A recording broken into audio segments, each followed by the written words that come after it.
Hey, what's up guys? Welcome back to Guys at Magic. This is Hunter coming at you with another deck tech. That is right, we are going to go ahead and take a look at a new legendary creature from the latest set. That is Aether Drift. We're going to build a 100 card deck completely new from scratch.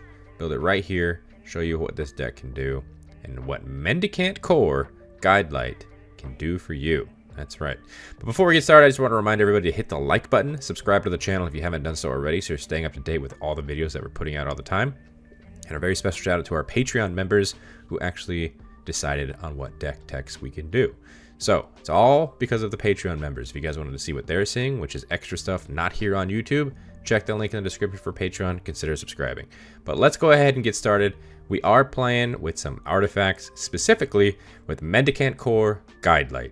One more thing before we get started with this video, I just want to remind everybody we like to keep these deck techs between about $300 to $400. We like to keep that special range. You can put more money into it if you want. You could take some money out, but this is just one of our deck techs. So here we go. So our commander, Mendicant Core Guidelight, is a white and a blue for a star 3. Legendary artifact creature robot. It says its power is equal to the number of artifacts you control. It also has Start Your Engines, which is a brand new mechanic from Aether Drift. And if you don't know what it means, well, if you have no speed, it starts at 1, and you're starting your engines. It also increases once each of your turns when an opponent loses life. You can have a max speed of 4. So just keep that in mind. You can turn on max speed and deal damage to your opponent. If you can do it at the same turn, you're already at speed 2. Get to 4, then start doing stuff. That's crazy, because once you get to max speed, which is 4, whenever you cast an artifact spell, you may pay 1. If you do, copy it. That's right. That's a nuts effect. We have a 2-mana commander that can copy things. I'm here for it. We're going to be making a bunch of tokens of copies of them, just growing the board of artifacts, swinging in. Beep boop equals max speed. Strap in. So let's go ahead and get started with this first card. We're going to be talking about the Planeswalkers in the deck. We have one singular Planeswalker. It is Tezzeret, the Seeker. 3 and 2 blue for a starting loyalty of 4. It's got a +1 ability that says untap up to 2 artifacts. A -X that says search your library for an artifact card with converted mana cost X or less. Put it into the battlefield, then shuffle. And a -5 that says artifacts you control become artifact creatures with base power and toughness 5/5 until end of turn. Tezzeret is a fantastic Planeswalker for any type of artifact themed deck. That's what we are. It's going in here. That +1 ability lets you untap your creatures that might have already swung, or you can untap mana rocks, get some extra mana. Tezzeret is a fantastic card here. Moving on to the creature department, we are playing with some dorks first and foremost, but they are also artifacts, so they count towards making our commander bigger. It's because we want to get in with that damage. We can kill people with commander damage pretty easily with our commander. It's beautiful. So Ornithopter of Paradise, 2 for a 0/2 artifact Thopter. Got flying, you can tap to add 1 mana of any color. We got Gold Mirror and Silver Mirror, both cost 2 mana. Both are a 1/1, and they both tap for their respective color. So gold taps for white and silver taps for blue. Beautiful. We also have not only mana dorks, but we have cost reduction cards as well. So Ethereum Sculptor is 1 and a blue for a 1/2 artifact creature Vidalcan Artificer.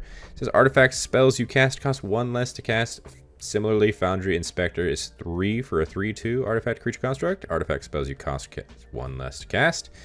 And Joyrus Familiar, 4 mana for a 2/2 artifact creature bird. It's got flying, and historic spells you cast cost 1 less to cast. So that doesn't only include artifacts, but also legendaries and sagas. We don't have any sagas here, but we do have a legendary creature like this other cost reducer, Urza, Lord Protector. It is 1 white and a blue for a 2/4 legendary creature, Human Artificer, that says artifact, instant, and sorcery spells you cast cost 1 less to cast. Has another ability for 7 mana that says if you both own and control Urza, Lord Protector, and an artifact named the Mightstone and Weakstone, exile them, then meld them into Urza Planeswalker. Activate only as a sorcery. Fun fact, once we get to our artifact department, you will see that the Mightstone and the Weakstone are in this deck. And we will talk about that back when we get to that point. But until now, Urza, fantastic card in here. If you've been on the channel long enough, you know we say card draw wins games. So that's what we're doing. We're throwing in a bunch of different cards that do that thing for us. Esper Sentinel, 1 white mana for a 1/1 artifact creature human soldier. It's got whenever an opponent casts their first non-creature spell each turn, draw a card unless that player pays X, where X is Esper Sentinel's power. You're going to pay the 1, because I'll draw a card. Please and thank you. Thought Monitor, 6 and a blue. Might be a little hefty. 2/2, but it gets cheaper because it's got affinity for artifacts, and if you do not know what that means, this spell costs 1 less to cast for each artifact you control. It's got flying, and whenever it enters, you draw 2 cards. And a brand new card from this set, Vinwixt Verbose Host, is 1 and a blue for a 0/4 legendary creature Homunculus. It's got Start Your Engines as well, in case we didn't start it with our commander. We can start it here. You have no maximum hand size, which is great because we're going to be drawing a lot of cards. And it has max speed that says if you would draw a card, draw 2 cards instead, which is fantastic here because anytime you draw a card, including the start of your turn, you're going to be drawing 2 cards instead. Card draw wins games. 2 more creatures that deal a bit about card draw. Lochiel Clockwork Scholar is 2 and a white for a 2/4 legendary creature Elephant Artificer. It says prevent all combat damage that would be dealt to attacking artifact creatures you control. That's what we're trying to do. We're trying to swing in. But it also says whenever 1 or more artifact creatures enter the battlefield under your control, draw a card. This ability triggers only once each turn. Padim, Council of Innovation, also coming in here. 3 and a blue for a 1/4 legendary creature Vidalcan Artificer. It says artifacts you control have hexproof, a little bit of protection, and at the beginning of your upkeep, if you control the artifact with the highest mana value or tied for the highest mana value, draw a card. We might be doing that because we're mainly artifacts. So if anyone has something bigger than Thought Monitor, which is 6 and a blue, we're probably drawing a card. And I love the protection here. Speaking of protection, these next 3 creatures, that's what we're doing. We're protecting our stuff. Bronze Guardian, 4 and a white for a star 5 artifact creature Golem. It's got double strike and ward 2. And it also says other artifacts you control have ward 2. And its power is equal to the number of artifacts you control, so very similarly to our commander. But just giving everything ward 2, this makes it a little tougher to deal with. Gold Forged Thopterix is white and a blue for a 1/3 artifact creature Dinosaur Thopter. It's got flying and lifelink. It says each legendary permanent you control has ward 2. Helps our commander. And K9 Mark 1 is 1 blue mana for a 1/1 legendary artifact creature Robot Dog. It says as long as it's untapped, other legendary creatures you control have ward 1, which is fantastic. And it has affirmative. For 1 and a blue, you can tap it. It says target legendary creature can't be blocked this turn. Once we have a lot of artifacts, including all 3 of these on the field, we are going to be doing so much damage with our commander. Get that through, unblockable, boom, win the game. In the case our opponents do end up getting through our protection and killing some of our artifacts, we do have these 2 creatures here that help bring them back. So Emry, Lurker of the Loch, is 2 and a blue for a 1/2 legendary creature Merfolk Wizard. It says this spell costs 1 less to cast for each artifact you control. And when it enters the battlefield, put the top 4 cards of your library into your graveyard. It also has an ability where you can just tap it, choose target artifact card in your graveyard, and you can cast it this turn. So just bring it on back. Mirror Retriever, 2 mana for a 1/1 artifact creature Mirror. It says when it is put into the graveyard from play, you return another target artifact card from your graveyard to your hand. So Mirror Retriever does have to die, but when it does die, it helps you in the long run. Some of these next creatures care a lot about utility. They just help the deck run smoothly. Illustrious Wanderglyph is fantastic. I cannot stress this enough. If you don't have a copy of this card, I feel like you should go get it, because I don't know if they're going to be reprinting this anytime soon. It is 4 and a white for a 2/2 artifact creature Golem. It has Ascend, which means you have the city's blessing if you have 10 or more permanent cards. It also says other artifact creatures you control get +2/+2 as long as you have the city's blessing. And at the beginning of each upkeep, create a 1/1 colorless gnome artifact creature token. That is each upkeep. That is not just your upkeep. So every time an opponent and yourself starts your turn, you're making a 1/1 as long as the Illustrious Wanderglyph is still on the field. That value is so good. We're going to have so many artifacts. Nesting Bot, another brand new card going to this deck, is 1 white mana for a 1/1 artifact creature robot. It has Start Your Engine, so it's a 1 mana Start Your Engine spell, which is fantastic. We want to start our engines as fast as possible to really get the deck going. When this creature dies, you make a 1/1 colorless servo artifact creature token, and at max speed, not a big deal, but it does get +1/+0. Urza, Lord High Artificer, If you're running a artifact themed deck and you are blue, you are probably running Urza. It's 2 and 2 blue for a 1/4 legendary creature human artificer. It says when it enters the battlefield, you create a 0/0 colorless construct artifact creature token. With this creature gets +1/+1 for each artifact you control. You can also tap an untapped artifact you control to add a blue mana. And you could pay 5, shuffle your library, and exile the top card. Until your end of turn, you may play that card without paying its mana cost. Just an absolute bonkers card. It'll allow you to make so much blue mana and do whatever you want. Shimmer Mirror is coming in here too. We have a lot of mirrors. Here's another. 3 mana, 2/2, artifact creature mirror. It's got flash and it says you may cast artifact spells as though they had flash. Just play them whenever you want.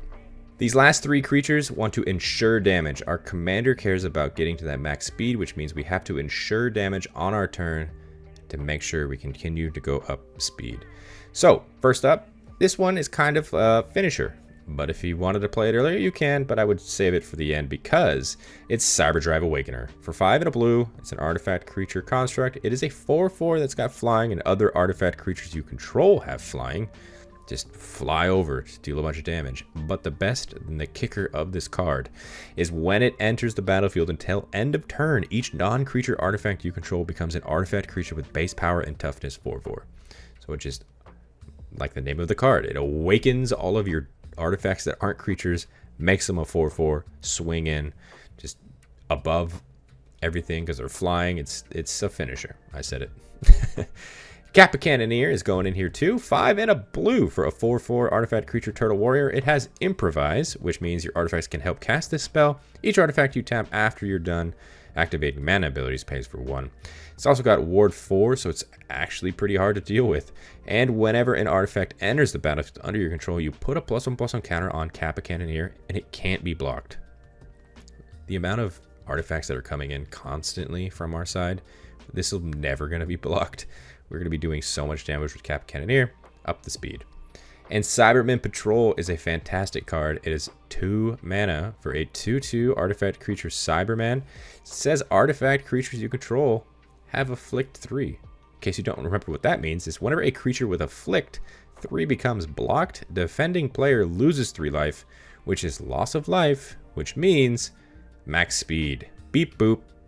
Moving on to the sorcery department for our deck, we have some good ones here. Supreme Verdict, 1, 2 white, and a blue. Sorcery, can't be countered. Destroy all creatures. It is the uh-oh button of our deck.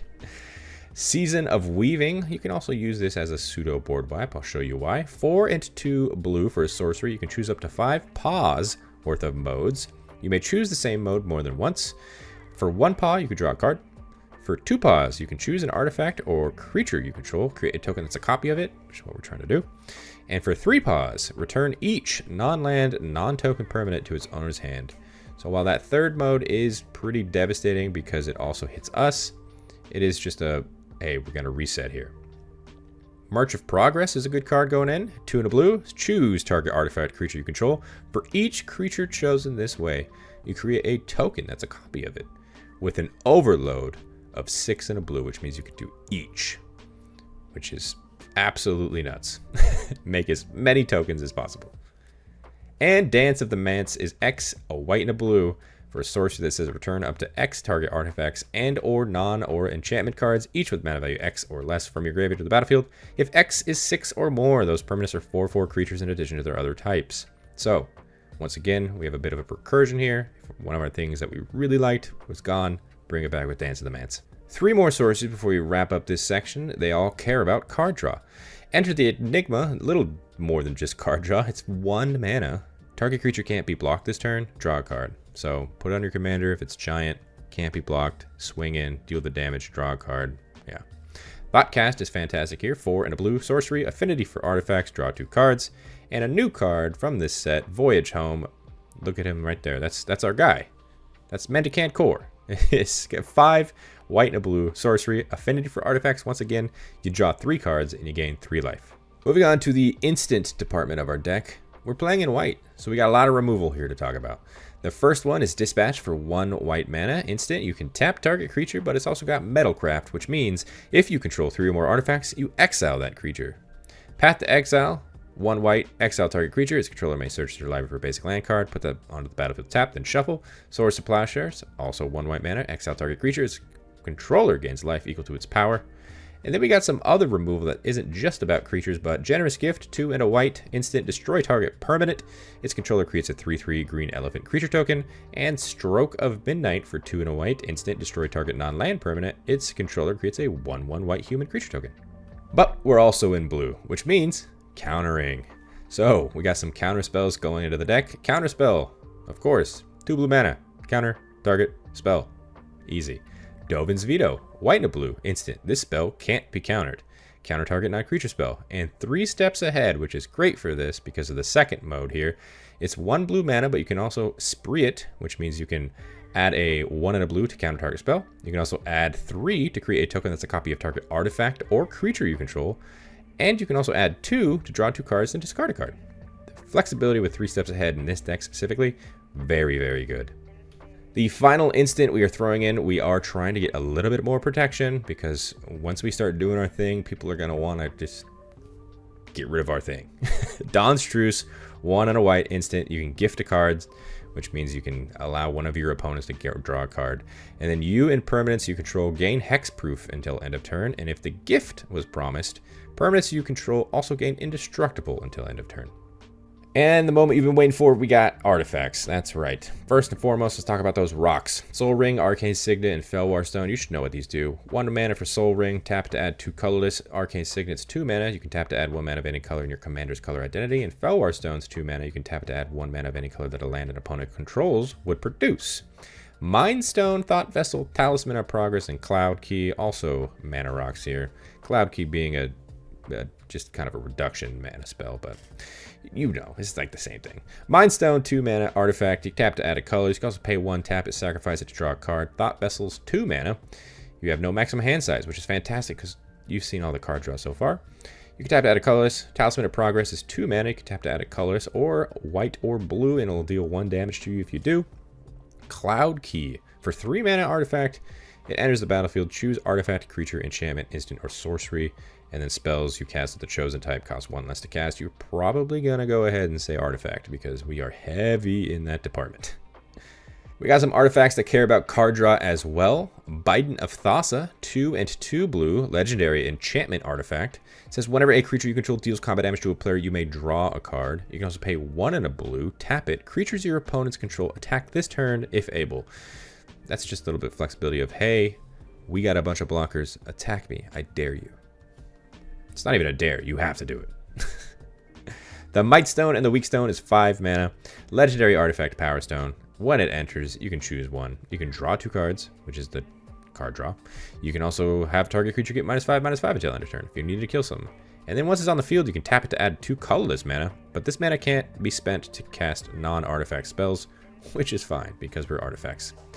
But like I said, it melds into Urza, Lord Protector, so let's talk about that now. And once it is melted, it turns into Urza, Planeswalker.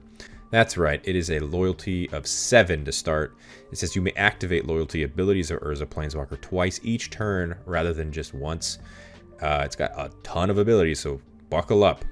It's got +2. Artifact, instant, and sorcery spells you cast this turn cost 2 less to cast. You gain 2 life. +1, draw 2 cards and discard a card. 0, create 2 1/1 colorless soldier artifact creature tokens. -3, exile target non-land permanent. And -10, which is its ultimate. Artifacts and planeswalkers you control gain indestructible until end of turn. Destroy all non-land permanents. So Urza, if we can end up melding that, it is so backbreaking to our opponents. I'm here for it. Moving into some artifacts that care a little bit about protection. We have Lightning Greaves and Swiftfoot Boots. Greaves is 2 mana. It's an equipment. You can equip it for 0, and the equipped creature has Haste and Shroud. Swiftfoot Boots is 2 mana. It's an equipment. Equipped creature has Hexproof and Haste for an equip cost of 1. And Manifold Key for 1 mana is an artifact that you can pay 1, tap it, untap another target artifact. But also for 3 mana, you can tap it. Target creature can't be blocked this turn. So get in for that damage. Like I said, beep boop, we're looking for max speed. The final 3 artifacts we are throwing into this deck are all utility. We love these. These are really good for this deck. Portal to Phyrexia is a bomb. It is 9 mana artifact that says when it enters the battlefield, each opponent sacrifices 3 creatures. And at the beginning of your upkeep, you can put a target creature card from a graveyard onto the battlefield under your control. It's a Phyrexian in addition to its other types. So take whatever's in the grave. That's the best thing. Bring it back on your side. Simulacrum Synthesizer, 2 and a blue for an artifact that says when it enters, you scry 2. And whenever another artifact with mana value 3 or greater enters the battlefield under your control, you create a 0/0 colorless construct artifact creature token. With this creature gets +1/+1 for each artifact you control. The amount of different artifacts that are going to be entering with mana value 3 or greater, you're going to be making massive constructs. And then you're going to get to a point where you have beep boop max speed, and you're going to be copying things. And when those come, those technically have a mana value of the same thing that it copied. So it's going to get out of hand. And then Unwinding Clock for 4 mana. It's an artifact that just says untap all artifacts you control during each other player's untap step. So every time your opponent starts their turn, you're untapping all your stuff.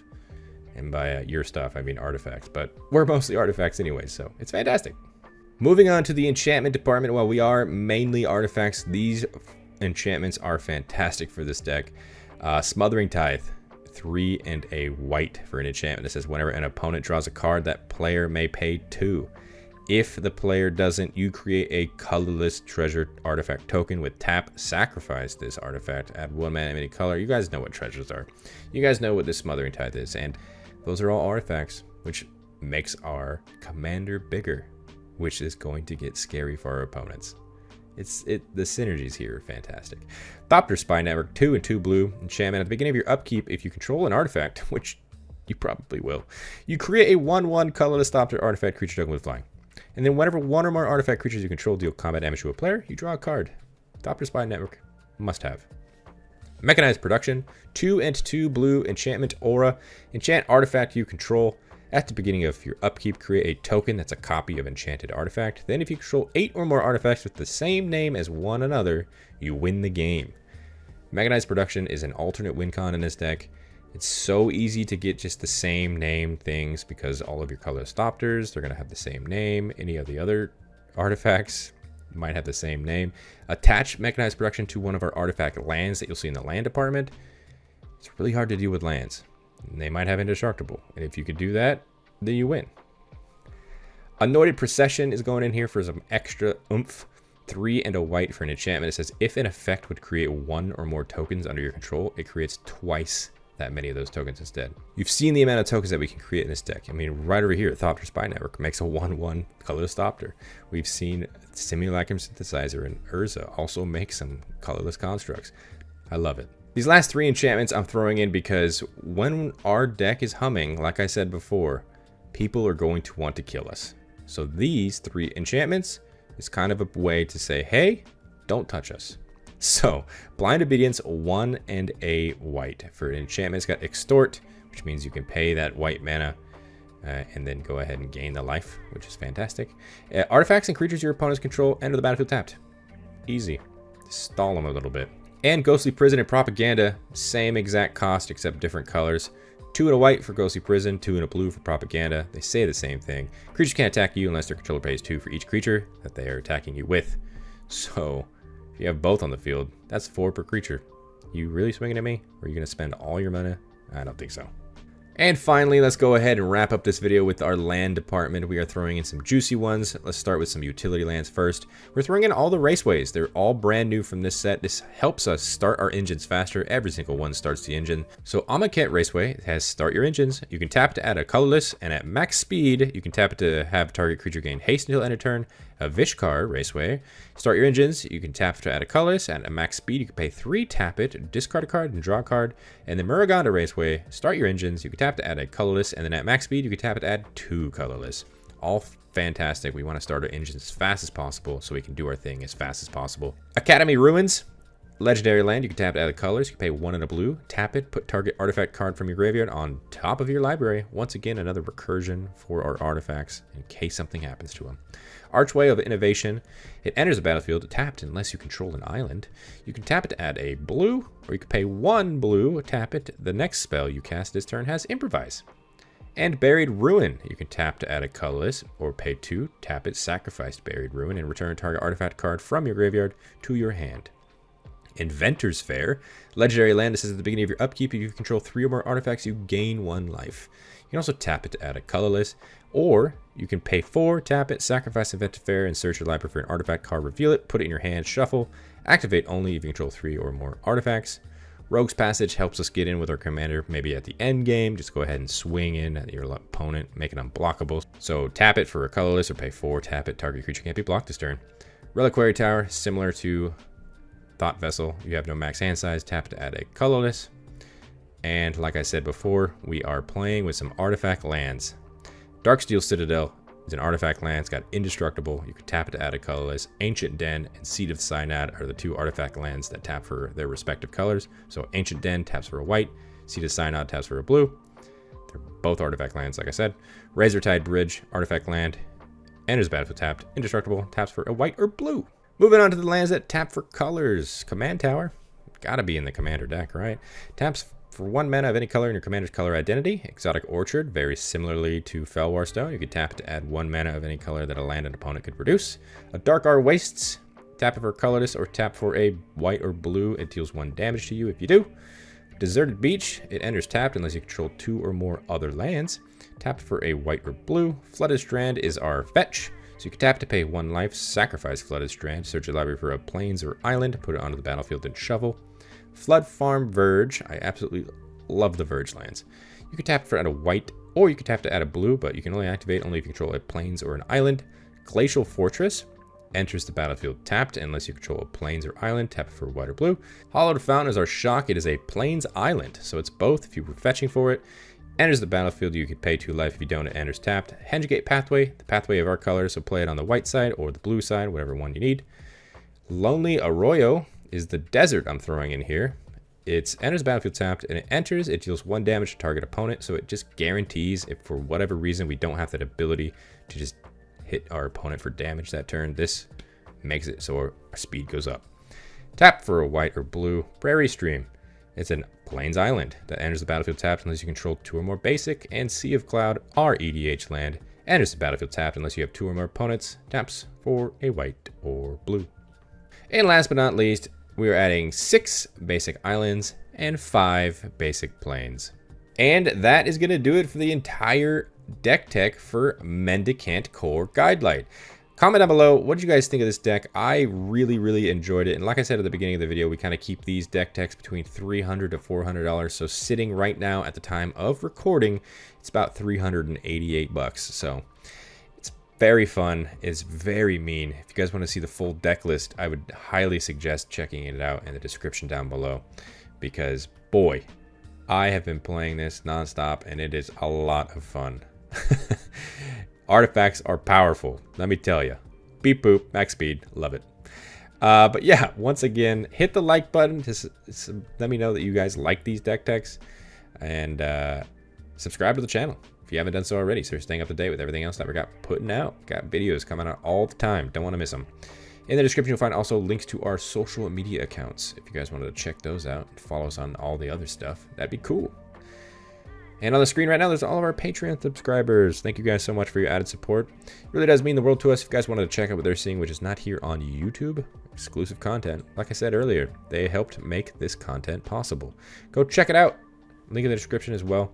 And a very special shout out to our Gains Indestructible tier, starting with Daryl Tripp, Demarion Turner, Doc Jerome, Jimmy Ward, Kevo, Larry Killian, Matthew McClendon, Robert Myatt, Thrifty PSGR, Tim K, Wishwa Reich, and Ryder Cole.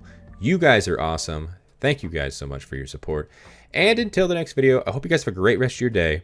Peace.